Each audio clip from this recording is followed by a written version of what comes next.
Saya ingin menyampaikan bahwa Nasdem ini adalah partai yang saya ikut mendirikannya. Saya pernah menjadi ketua umumnya, saya pernah menjadi sekjennya. Otomatis saya sayang terhadap partai ini. Ketika saya melihat partai ini kemudian dalam sebuah perhelatan besarnya mengundang seorang gubernur bukan mengundang seorang presiden, tentu saya bertanya, ada apa? Kalau bicara soal ini adalah internal, seorang Anies itu bukan internal Partai Nasdem. Jadi artinya korelasinya tidak nyambung. Kalau misalnya itu adalah hak partai, ya memang semua adalah hak partai. Tapi selaku pendiri, saya berhak juga untuk mempertanyakan itu. Baik anggota saya bukan lagi anggota, boleh silahkan. Tapi sebagai pendiri saya berhak menanyakan. Saya terus berpikir, jangan-jangan sudah ada anggapan bahwa Jokowi adalah masa lalu, Anies adalah masa depan. Ini menurut saya secara fatsun tidak pas. Jokowi saja belum menerima gaji sebagai seorang presiden. Dalam 1 bulan baru dilantik. Tetapi kemudian manuvernya itu yang saya kemudian agak sedikit sulit untuk memahami. Oleh karena itu, itulah yang saya sampaikan dalam converse tadi. Tidak ada maksud untuk soal ketidaksukaan pribadi, tapi lebih mengingatkan kepada partai yang pernah saya dirikan. Karena Bang Surya pernah mengatakan bahwa lebih baik kita menerima tamparan dari seorang sahabat daripada ciuman seorang pengkhianat. Saya bukan pengkhianat dalam hal ini. Saya menyampaikan apa yang saya rasakan.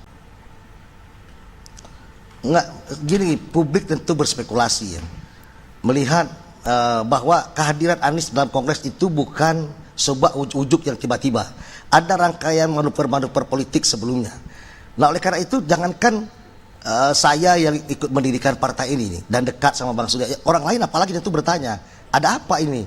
Nah, sementara kita berada di dalam partai koalisi, tapi kemudian membuat perjanjian kerjasama dengan partai yang oposisi yang sikapnya tentu berbeda dalam memandang pemerintahan Jokowi Kiai Haji Ma'ruf Amin. Nah oleh karena itu pertanyaan seperti itu tentu saya mewakili banyak orang juga mempertanyakan hal yang sama. Saya ditanyakan oleh orang hal yang sama. Ada apa dengan Nasdem ini? Nah, kita tidak bisa bermanuver sendiri ya. Publik terus menonton, publik terus melihat. Kemudian presiden tidak hadir. Yang dihadirkan Anies. Ada apa? Orang melihat apakah sedemikian ngambeknya Nasdem ini karena Jaksa Agung misalnya. Karena Jaksa Agungnya bukan Nasdem, Jaksa Agungnya sekarang adalah Jaksa Karir, maka kemudian adakan perlawanan seperti itu. Baik. Dan spekulasi itu menjadi liar.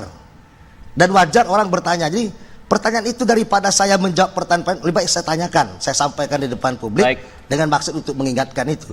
Tidak ada soal pribadi. Ya. Saya diserang secara pribadi, silahkan. Ya silakan. Mau ngomong apa aja.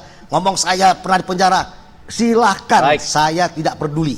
Yang saya sampaikan adalah demi kebesaran partai ini. Bang Rio, tapi kalau Bang Rio secara keseluruhan melihat apa sebenarnya yang terjadi dalam Partai Nasdem saat ini? Nggak, saya melihat begini ya. Nasdem tentu mencari bentuk baru dari koalisi yang ada sekarang. Koalisi yang Gerindra masuk ke dalam pemerintahan Jokowi tentu mengejutkan. Karena Gerindra yang memperoleh perolehan suara nomor 2, tentu itu akan ikut sedikit mendominasi di dalam koalisi Jokowi Kiai Haji Ma'ruf. Oleh karena itu tentu saya melihat bahwa Nasdem mulai mencari bentuk untuk persiapan 2024. Ya, siapa yang kira-kira akan berhadapan dan dianggap mampu untuk berhadapan dengan calon presiden akan datang. Saya pikir itu sah-sah saja dan itu memang kerja politik yang luar biasa dan itu biasa dilakukan oleh Bang Surya. Saya salut soal itu.